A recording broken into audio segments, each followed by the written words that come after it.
කොහොමද මගේ යාළුවන්ට හැමෝම හොඳින් ඉන්නව නේද? ඉතින් ඔන්න ගිය සතියේත් මම පොරොන්දු වුණා වගේම ලස්සන තැනකට ඇවිල්ලා තියෙනවා. ඉතින් ලස්සන ගඟක්. ඉතින් අපේ ගෙවල් ළඟ තමයි මේ ගඟ තියෙන්නේ. බෝල්ගොඩ ගඟේ තමයි අද මම ඉන්නේ. ඉතින් ඔරුවක නැගලා ඔරුවක ඉන්න ගමන් තමයි. ඒ කියන්නේ ඔරුවක් පැදගෙන යන ගමන් තමයි අද මම මේ පාඩම මගේ යාළුවන්ට අරන් එන්නේ. ඉතින් ටිකක් අවුවයි. හැබැයි මම හිතනවා මම මේ කියන දේවල් මාව හොඳට පේනවා. මම කියන දේවල් හොඳට ඇහෙනවා ඇති කියලා. ඉතින් මේ ගඟ ගැන කතා කරොත් ඇත්තටම දැන් නම් ඇත්තටම ඉන්නේ අපි ගඟ මැද ඉන්නේ. ඉතින් මගේ සහායට මගේ යාළුවෙක් ඉන්නවා සමීර කියලා. ඉතින් එයා තමයි ඔරුව අරන් ඇවිල්ලා තියෙන්නේ. මේ වගේ තැන් වලට ආවහම ඇත්තටම ඉංග්‍රීසි විතරක් නෙමෙයි ගොඩාක් දේවල් හරියට කියලා දෙන්න පුළුවන්. මොකද මේ වගේ නිස්කලංක පරිසරයක මේ වගේ තැනකට ඇවිල්ලා මේ සබා දහම විඳින ගමන් අපිට මොනවා හරි දෙයක් ඉගෙන ගන්න තියෙනවා නම් ඒක ඇත්තටම ලොකු දෙයක්. ඒකයි මමත් මේ වගේ තැන් වලට ඇවිල්ලා මගේ යාළුවන්ට මගේ වැඩිහිටියන්ට මගේ දරුවන්ට ඉංග්‍රීසි පාඩම් කියලා දෙන්නේ. ඉතින් ගිය සතියේත් ලස්සන තැනක අපි හිටියේ. අද මේ බෝල්ගොඩ ගඟේ ඉඳලා තමයි මේ දේවල් කියලා දෙන්නේ. ඉතින් මේ ඔරුවේ යන ගමන්. ඉතින් මේ වගේ තැන් වලට ආවම අපිට පේනවා සමහරක් කට්ටිය මේ වගේ තැන් විනාශ කරනවා. එක එක දේවල් දානවා. මම අර ගිය සතියේත් පෙන්නවා සමහරක් අර කට්ටිය ඇවිල්ලා පොලිතින් ද්‍රව්‍ය, ඒ වගේම ප්ලාස්ටික්, ඒ වගේම මත්ද්‍රව්‍ය වෙන්න පුළුවන්. ඒ වගේ එක එක ඒවා දාලා කැලි කසල දාලා මේ වගේ ලස්සන තැන් සුන්දර තැන් විනාශ කරනවා. ඉතින් ඔයගොල්ලොත් මතක තියාගන්න ඒ වගේ දේවල් කරන්න එපා. කොහේ ගියත් Taman ගෙනියන බඩු පොලිතින් වෙන්න පුළුවන්, ප්ලාස්ටික් ද්‍රව්‍ය වෙන්න පුළුවන්. ගෙනියන ඕනම දෙයක් Taman ආපහු ගෙදර අරන් යන්න. ඒ වගේ තැන් වල දාන්න එපා. ඉතින් බලන්න අර පැත්තෙන් පේන්නේ තෙලවල, අනිත් පැත්තෙන් පේනවා මම ඉන්න ප්‍රදේශය. ඊට පස්සේ අපිට මං හිතන්නේ පේනවා ඇති ටිකක් ඈතින් පේනවා කරදියාන කුණු කන්ද. ඉතින් ඔය වටේ දේවල් ටික තමයි මම පොඩ්ඩක් පෙන්නුවේ. ඉතින් එහෙනම් දැන් මොකක්ද අපිට කරන්න තියෙන්නේ? දැන් අපිට පුළුවන් අද අපිට ඉගෙන ගන්න තියෙන වාක්‍ය තුන ඉගෙන ගන්න. ඉතින් මේ වාක්‍ය තුන මොකද්ද කරන්න ඕනේ? දැන් හැමෝම දන්නවා මොකද්ද කරන්න ඕනේ කියලා. මේවා පොත්වල ලියාගෙන නිකන් ඉන්න තියෙන්නේ නෑ. මේවා හොඳට කට ඇරලා ප්‍රැක්ටිස් කරන්න. හොඳට කට ඇරලා ප්‍රැක්ටිස් කරන්න. ලියාගෙන ඉඳලා මදි. තේරුණා නේද? ඉතින් මේ ටික හරියට ප්‍රැක්ටිස් කරොත් අනිවාර්යයෙන්ම මේ ඉංග්‍රීසි කියන දේ කතා කරන්න ඉගෙන ගන්න පුළුවන්. මමත් මේ වගේ ලස්සන තැන් වලට ඇවිල්ලා හරි විදිහට මේ දේවල් උගන්වන්නේ එක බලාපොරොත්තුවක් උඩ. මගේ යාළුවෝ මේ බලන හැමෝම වැඩිහිටියෝ දරුවෝ මගේ යාළුවෝ හැමෝම හරියට මේ ටික ඉගෙන ගනී කියලා හිතලා. ඉතින් කෙලින්ම ඉර මගේ මූණට තමයි එන්නේ. කිසිම ගැටලුවක් නැහැ. මම හිතනවා මගේ යාළුවෝ මේ කියන දේවල් ඔක්කොම ඔලුවට ගන්නව ඇති කියලා. හරි. එහෙනම් දැන් අපි බලමු මොනවද අද අපිට ඉගෙන ගන්න තියෙන අලුත් passive voice වාක්‍ය තුන කියලා. මේ දෙන වාක්‍ය විතරක් ඉගෙනගෙන නිකන් ඉන්න එපා. මොකද්ද කරන්න ඕනේ? පුළුවන් තරම් එක එක වචන දාන්න. අලුත් වචන දාන්න. ඒ දාලා මේකේ අදහස වෙනස් කරලා කියන්න try කරන්න. නැතුව මේ මම කියලා දෙන වාක්‍යයට විතරක් සීමා වෙන්න එපා. ඒකට විතරක් කොටු වෙන්න එපා. තේරුණාද? එහෙනම් දැන් අපි බලමු මොනවද අද අපිට ඉගෙන ගන්න තියෙන අලුත් වාක්‍ය තුන කියලා.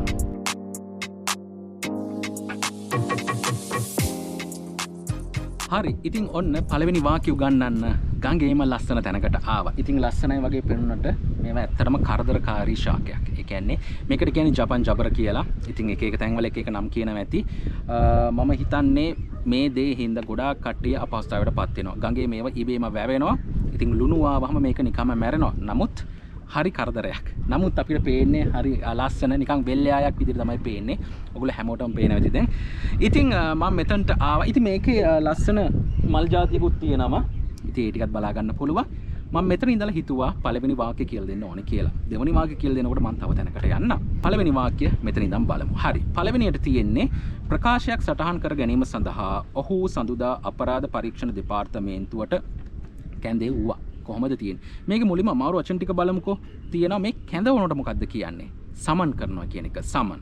රයිට්? සමන් කරනවා කියන එක. ඊට පස්සේ තියෙනවා අපරාධ පරීක්ෂණ දෙපාර්තමේන්තුව. අපි කෙටියෙන් කියන්නේ CID කියන එක. Criminal Investigations Department.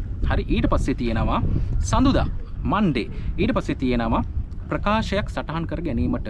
To record a statement. අන්න එහෙමයි කියන්නේ. To record a statement. බලමු කොහොමද කියන්නේ කියලා. He was summoned.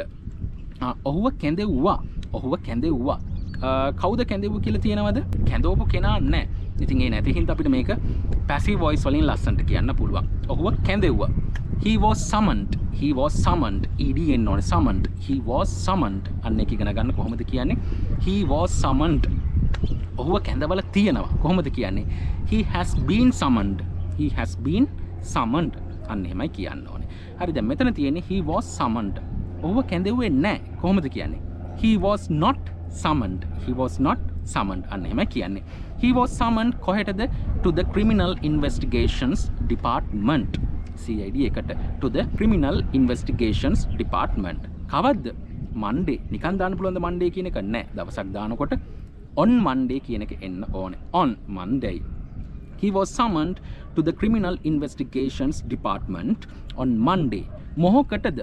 කමා එකක් දාලා මෙතන ලියලා තියෙනවා to record a statement. To record a statement. කතා කරනකොට කමාවක් දාන්න පුළුවන්ද? බෑ. කියන්න. To record a statement. He was summoned. අන්න එහෙම දාලා කියන්න පුළුවන්.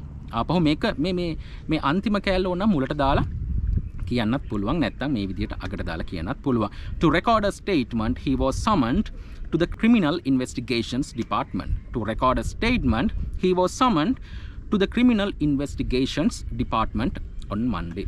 අන්න ඒ විදිහට කියන්න පුළුවන්. ඉතින් මේක මේ ඉගෙන ගන්න තිබ්බ මේ සමන් කියන එක මේක අලුත් වචනයක් නෙමෙයි. මගේ පාඩම් මාලාව බලනවා නම් මේක අලුත් වචනයක් නෙමෙයි. මීට කලින් ඕන තරම් මම මේ සමන් කියන වචනේ උගන්වලා තියෙනවා. කැඳවනට තව වචනයක් මොකද්ද? ඒ කියන්නේ එන්න කියනවට. කෝල් කරනවා කියන එක මම මීට කලින් මේ පාඩම් මාලාවෙම කියලා දුන්නා එකනේ. කෝල් කියන එක. රයිට්. මෙතන සමන් කියන එක. He was summoned. He was summoned to කියලා දාලා ඕනම තැනක් දාන්න පුළුවන්. එයාව ඉස්කෝලේට කැඳෙව්වා. කොහොමද කියන්නේ? He was summoned to the school. He was summoned to the school. අන්න ඉදිරියට කියන්න පුළුවන්. දැන් මෙතන තියෙන්නේ he was summoned to the criminal investigations department on Monday to record a statement. අන්න ඒ විදිහට කියන්න පුළුවන්. තේරෙනවද? ඉතින් මම හිතනවා මගේ යාළුවන්ට දැන් මම මේ කියන දේවල් ඇත්තටම මේ වගේ ලස්සන තැනක ඉඳලා ඉගෙන ගන්නකොට තව ටිකක් ඔළුවට යනවා ඇති කියලා. තේරුණාද? මේ වගේ තැන්වලට එන්න, තමන්ගේ දරුවන්ව එක්කන් එන්න, තමන් එන්න, පොඩ්ඩක් නිදහස භුක්ති විඳින්න මේ වගේ තැන්වලට ඇවිල්ලා පරිසරය විඳින්න. හැබැයි මේවා විනාශ කරන්න එපා. තේරුණා නේද? ඉතින් එහෙනම් බලමු දෙවනි වාක්‍ය මොකද්ද කියන එක.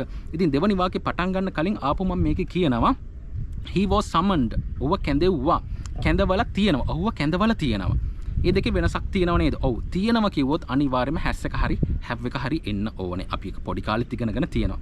නමුත් මෙතන හැස් එකද have එකද කියලා කොහොමද හොයාගන්නේ? he කියන්නේ එක්කෙනයිනේ ඔහු කියන එක. එයා කියන එකනේ. right. එතනදී has එක දාන්න පුළුවන්. he has been summoned. He has been summoned. තව එකක් උගන්වන්න. ඔහුව කැඳවාවි. කොහොමද කියන්නේ? He will be summoned. He will be summoned tomorrow. හෙට යාව කැඳවාවි. He will be summoned tomorrow. අන්න ඒ විදිහට කියන්නත් පුළුවන්. He was summoned to the criminal investigations department on Monday to record a statement. මම හිතනවා මේ වාක්‍යය හොඳටම ඔලුවට යන්නේ නැති කියලා. හරි. එහෙනම් බලමු දෙවෙනි වාක්‍ය මොකද්ද කියලා. දෙවෙනි වාක්‍ය බලන්නත් මම ලස්සන තැනකට ආවා. ඉතින් ලස්සන තැනක් කිව්වට එකම ගඟ තමයි එකම ගඟේ එක එක ලස්සන තැන් වලට තමයි අද මම යන්නේ. හරි. ඉතින් බලමු දෙවෙනි වාක්‍ය මොකද්ද කියලා. මේ දවස්වල ගොඩාක් කතා වෙන දෙයක් මේක මේ කොරෝනා කාලේ. කොරෝනා කාලෙදි කතා වෙන දෙයක් තමයි මේ සහන මලු කියන දේ නේද? සහන මලු දෙනවා, මිනිසුන්ට දෙනවා. හැබැයි සහන මලු ගන්න තැනක් නැහැ. හරි. ඔන්න ඔය වගේ ගොඩාක් දේවල් කතා වෙනවනේ. හරි. මේ වාක්‍යයත් සහන මල්ලක් ගැන තියෙන කතාවක්. බලමු මොකද්ද කියලා. සහන මල්ල සතොස හරහා ලබාගත හැක. ඉතින් අපි දන්නවා සහන මලු ගන්න පුළුවන් සතොස හරහා තමයි කියන එක. හරි.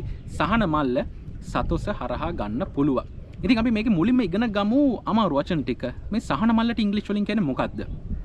මල්ල ඒකට කියන පුළුවන් පැකේජ් කියන එක. සහන මල්ල රිලීෆ් පැකේජ් ඉගෙන ගන්න. right? Relief package. හරිද? ලබා ගන්නකොට මොකද්ද කියන්නේ? obtain කරගන්නවා කියන එක. obtain. right? අන්න එහෙම කියන්න පුළුවන්. හරහා through කියන එකෙන් කියන්න පුළුවන්. හරහා කියන එක. සතොසම තමයි. තේරුණාද? හරි. අපි බලමු මේක කොහොමද කියන්නේ කියලා. මේක කියන්නේ මෙන්න මේක ගන්න පුළුවන්. ඔන්න අද මම එකක් උගන්වනවා. මොන හරි පුළුවන් කියන එක කොහොමද පැසිව් වොයිස් වලින් කියන්නේ කියන එක. ඉතින් පුළුවන් කියනකොට ඔයගොල්ලෝ දන්නව වචනේ මොකද්ද? can කියන එක තමයි පුළුවන්. I can මට පුළුවන්. I can jump මට උඩ පනින්න පුළුවන්. I can sing මට සින්දු කියන්න පුළුවන්. I can swim මට පීනන්න පුළුවන්. මේ පුළුවන් කියන එක ඉංග්‍රීසි වලින් කියන්නේ මේ can කියන එකේ. හරිද? මේ පැසිව් වොයිස් වලට එනකොට මේක can එකත් එක්ක එන්න ඕනේ. can be කියන එක be right? can be කියන එක එන්න ඕනේ. අන්න එහෙම ආවොත් මේක පැසිව් වොයිස් වලින් ලස්සන්ට කියන්න පුළුවන්. හරි. අපි බලමු කොහොමද කියන්නේ කියලා. සහන මල්ල. හරි. සහන මල්ල the relief package සහන මල්ල the relief package ගන්න පුළුවන්. හරිද? obtain කරගන්න පුළුවන්. can obtain නෙමෙයි, can obtained නෙමෙයි, can be obtained be එක එන්න ඕනේ. ගොඩාක් කට්ටිය මේ passive voice වලදී මේ be එක අමතක කරනවා. නිකන් කියනවා. ඒක වැරදි. can be obtained ලබා ගන්න පුළුවන්. හරි. දැන් මේක දෙන කෙනෙක්වත් කවුරුත් සඳහන් කළා නැහැ. අපි කෙලින්ම කියන්නේ මෙන්න මේක ගන්න පුළුවන්. ලබා ගන්න පුළුවන්. The relief package can be obtained. The relief package can be obtained. කොහෙන්ද ගන්න පුළුවන්? මොකක් හරහාද? සතොස හරහා. through සතොස. through සතොස. සතොස හරහා කියන එක. හරිද? බලමු. The relief package can be obtained through සතොස. ඉතින් ඔන්නෝම කියන්න පුළුවන්. ඉතින් මේකේ තව දෙයක් මම උගන්වන්නම්. මේ can be නැතුව තව දේවල් මේකට දාන්න පුළුවන්ද? ඉතින් දාන්න පුළුවන්. ඔයගොල්ලෝ ඒක try කරන්න. පුළුවන් තරම් try කරන්න වෙන වචන දාලා මේක කියන්න. මේකම විතරක් use කරන්න එපා. The relief package එක අයින් කළා වෙන දෙයක් මේකට දාන්න. මොන හරි දෙයක් දාන්න. අපි කියමු පළතුරු ලබා ගන්න පුළුවන්. කොහොමද කියන්නේ? Fruits can be obtained. අන්න එහෙම කියන්න පුළුවන්. ඊට පස්සේ අපි කියමුකෝ එළවලු මිලදී ගන්න පුළුවන්. Vegetables can be purchased. නැත්නම් vegetables can be bought. අන්න එහෙම කියන්න පුළුවන්. මේ වැඩේ කරන්න පුළුවන්. මේ වැඩේ this work can be done.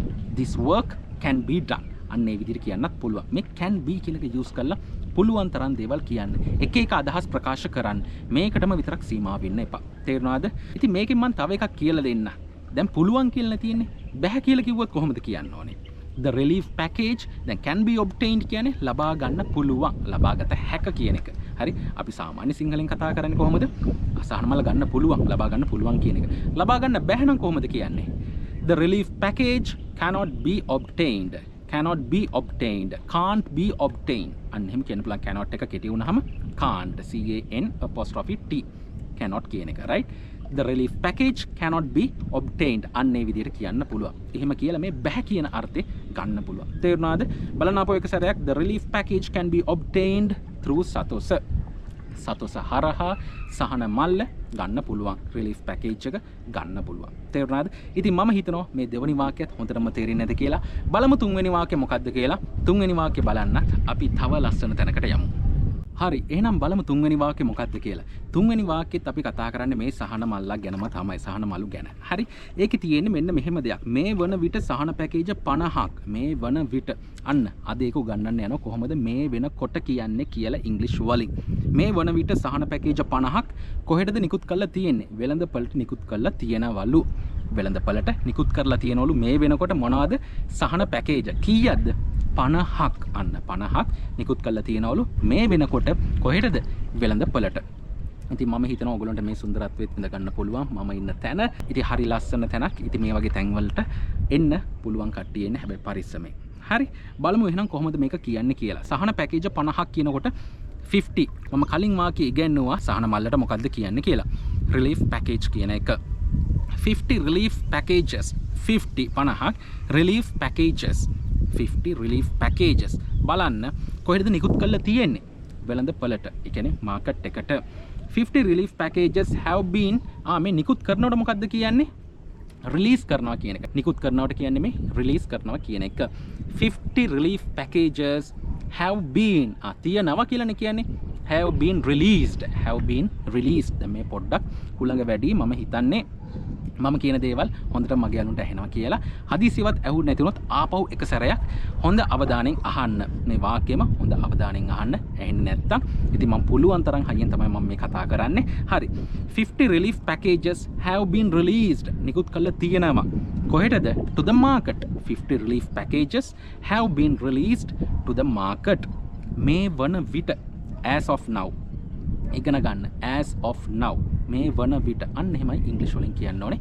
as of now කොහොමද? as of now 50 relief packages. ඉතින් මේකට මේ 50 නැතුව 60 70 100 හරිද 10 ඕනම එකක් දාන්න. 10 20 30 relief packages 30 relief packages have been released. හරිද? නිකුත් කරලා තියෙනවා. දැන් මේක නිකුත් කරා කියන්නේ කොහොමද? අපි බලමු නිකුත් කරා කියන්නේ කොහොමද කියලා. හරිද? 50 relief packages නේ තියෙන්නේ ගොඩක්නේ. was the word. word එක තමයි එන්න ඕනේ. ඉතින් word එක එන්න ඕනේ. එතකොට 50 relief packages were released. නිකුත් කළා. were released. අන්න එහෙමයි එන්න ඕනේ. මෙහෙමත් බලමුකෝ. නිකුත් කරා කොහොමද කියන්නේ? 50 relief packages will be released අන්න එහෙමයි කියන්න ඕනේ. හරි. ඉතින් එහෙනම් මම හිතනවා මම මේ දැන් කියලා දුන්න වාක්‍ය හොඳටම ඔලුවට යන්නේ නැති කියලා. එහෙනම් දැන් බලමු මේ වාක්‍යේ තව කියන්න පුළුවන් ක්‍රම තුනක්. දැන් මම මේකට කලිනුත් ඉගෙනුවා. මම මේක ආපහු කියලා දෙන්නම්. කොහොමද බලමු මේ ක්‍රම තුනට මේ වාක්‍ය කියන්නේ කියලා. 50 relief packages were released. නිකුත් කළා කියන එක. හරි. 50ක් මොනවද? සහන මලු 50ක්, සහන පැකේජ් 50ක් නිකුත් කරා to the market. අන්න එහෙම කියන්න පුළුවන්. were released කියන එක. නිකුත් කරා වි කොහොමද කියන්නේ? හෙට නිකුත් කරාවිලු සහන පැකේජ් 50ක් මාකට් එකට. කොහොමද කියන්නේ? 50 relief packages will be released to the market එකට tomorrow. තේරුණාද? ඉතින් මේ have been එක දාන්න, will be එක දාන්න, were එක දාන්න. දැන් තව එකක් මං කියලා දෙන්නද? සහන මලු 50ක්, සහන පැකේජ් 50ක් හෙට නිකුත් කරන්න පුළුවන් මාකට් එකට. කොහොමද කියන්නේ? දැන් කලින් වාක්‍ය මං කියලා දුන්නා. මොකද දාන්න ඕනේ? පුළුවන් කිව්වහම can be කියන එක අනිවාර්යයෙන්ම දාන්න ඕනේ. can be කියන එක දාන්න ඕනේ. 50 relief packages can be released to the market. අන්න එහෙම කියන්න පුළුවන්. 50 relief packages can be released to the market tomorrow. අන්න එහෙම කියන්න පුළුවන්. තේරුණාද? ඉතින් මේ as of now කියන්නේ මොකද්ද? මේ වන විට as of now කියන්නේ 50 relief packages have been released to the market as of now. මේ වන විට relief packages 50ක්, සහන පැකේජ් 50ක් නැත්නම් සහන මලු 50ක් මාකට් එකට වෙළඳපළට නිකුත් කරලා තියෙනවා කියන එක. ඉතින් මම හිතනවා මේ අද කියලා දුන්න වාක්‍ය තුනම මගේ යාළුවන්ගේ ඔළුවට හොඳටම යන්නේ නැති කියලා. ඉතින් මේවා නිකන් ඔළුවට යනවද? මොකද්ද ගොඩක් කට්ටිය කරන මේ වැරද්ද? මම ඇතුළුව මමත් ඉස්කෝලේ යන කාලේ ඕන තරම් ඉංග්‍රීසි ක්ලාස් වලට ගිහිලා තියෙනවා. දෙමව්පියෝ උගන්වලා තියෙනවා. පන්ති ගිහිල්ලා තියෙනවා. ටියුෂන් ක්ලාසස් වලට ගිහිල්ලා තියෙනවා. අපි හැමෝම ගිහිල්ලා තියෙනවනේ. ගියාට අපි ඉගෙන ගත්තද? ඔව්. සමහරක් වෙලාවට ඉගෙන ගත්තා. හැබැයි ගොඩක් වෙලාවට මොකද්ද කළේ? ඉස්කෝල නම් පීරියඩ් එක කට් කළා, ග්‍රවුන්ඩ් එකට ගියා, කැන්ටීන් එකට ගියා, ඊට පස්සේ ටියුෂන් ක්ලාස් එකට ගියාම මේ දේවල් හරියට කළේ නැහැ නේද? අන්න ඒ වගේ දේවල් තමයි අපි කළේ. බොරු වැඩ කළේ. හැබැයි අපිටත් ගුරුවරු දැන් මම මේ කතා කරන්නේ ඉංග්‍රීසි ගැන ටිකක් අර මොටිවේෂන් එකක් දුන්නා නම්, හරි දිරිගැන්වීමක් දුන්නා නම්, මෙහෙම කරන්න ටිකක් ආසාවෙන් ඉගෙනුවා නම් අපි ඉගෙන ගන්න තිබ්බා. අපි ගුරුවරුන්ගේ පැත්තට වැරද්ද දාලා හරියන්නේ නැහැ. අපිත් වැරද්ද. ඉතින් ඒ වැරද්ද බාර අරගෙන අපි බලන්න ඕනේ ඉතින් දැනුත් ඒ දේ කළා හරියනවද? මේ ඉංග්‍රීසි කියන එක කාට වුණත් ඉගෙන ගන්න පුළුවන්. ඒකට අධ්‍යාපන මට්ටමක් ඕනේ නැහැ. තමන් කරන රැකියාව ඒකට අදාළ වෙන්නේ නැහැ. හරි මම හැමදාම කියනා වගේ ඉංජිනියර් කෙනෙක්ට වුණත්, දොස්තර කෙනෙක්ට වුණත්, ගොවි මහත්තයෙක්ට වුණත්, හරි පෙදරේරුවෙක්ට වුණත්, කාට වුණත් මේ ඉංග්‍රීසි කියන එක අනිවාර්යයෙන්ම ඕනේ. කාට වුණත් මේක ඉගෙන ගන්න පුළුවන්. හරි අනේ මම ඉස්කෝලේ ගිහිල්ලා නැහැනේ. අනේ මම මේ පන්ති ගිහිල්ලා නැහැ. මම ඉගෙනගෙන නැහැ. මම O level fail. මම 3 වසරට විතර ඉස්කෝලේ ගිහිල්ලා තියෙන්නේ. ඒව වැඩක් නැහැ. මේ ඉංග්‍රීසි කියන එක කාට වුණත් ඉගෙන ගන්න පුළුවන්. මේක කිසිම ප්‍රශ්නයක් නැහැ. ඉගෙන ගන්න පුළුවන්. හැබැයි තියෙන්න ඕනේ එකම දේ කැපවීම. Tamanට සල්ලි තිබ්බත්, කාලය තිබ්බත්, මොනව තිබ්බත් වැඩක් වෙන්නේ නැහැ. හරි කැපවීම නැත්තම්. ඉස්සර උන් දේවල් අමතක කරන්න. ඉස්සර අපිට කරගන්න බැරි වුණා කීක අඬ ඉන්න එපා.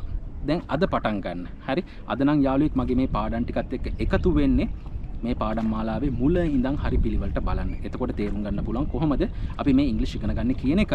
ඉතින් මම දැන් කියන් ආවා වගේ අද ඉඳන් පටන් ගන්න. කවුරු හරි පටන් අරන් නැත්තම් තාම අද ඉඳන් පටන් ගන්න. අද ඉඳන් මේ ඉංග්‍රීසි ටික හරියට ඉගෙන ගන්න. හරි පිළිවෙලට ඉගෙන ගන්න. මේ පොත්වල ලිය මේව කරන්න බෑ. පොත්වල ලිව්වට කමන්නේ. හොඳට කට ඇරලා ප්‍රැක්ටිස් කරන්න. දැන් මම මේ කියලා දෙන වාක්‍ය උන පොත්වල හරි පිළිවෙලට ලියාගෙන හොඳට කට ඇරලා ප්‍රැක්ටිස් කරන්න. එතකොට අනිවාර්යයෙන්ම මේවා ඔලුවට දාගන්න පුළුවන්. යාළුවෙක් හරි පවුලේ කෙනෙක් හරි කවුරු හරි හොයාගන්න මේවා කට ඇරලා ප්‍රැක්ටිස් කරන්න. තේරුණාද? කවුරුත් නැත්තම් තනියෙන් හරි ප්‍රැක්ටිස් කරන්න. ඉතින් ඔන්න ඔය දේවල් ටික හොඳටම ඔළුවේ තියාගන්න. මම හිතනවා අද මම මේ කියලා දුන්න දේවල් ඒ වගේම මම දුන්න උපදෙස් ටික මගේ යාළුවා, මගේ වැඩිහිටියෝ, මගේ දරුවෝ හොඳටම ඔලුවට දාගන්න ඇති කියලා. එහෙනම් ඉක්මනින් ලබන සතියේත් ලස්සන තැනක ඉඳලා ලස්සන වාක්‍ය තුනක්, වටින වාක්‍ය තුනක් මම අරන් එන්න. ඒ හම්බ වෙනකන් මගේ හැම යාළුවෙක්ම වෙනදටත් වැඩිය ගොඩක් පරිස්සමෙන් ඉන්න ඕනේ.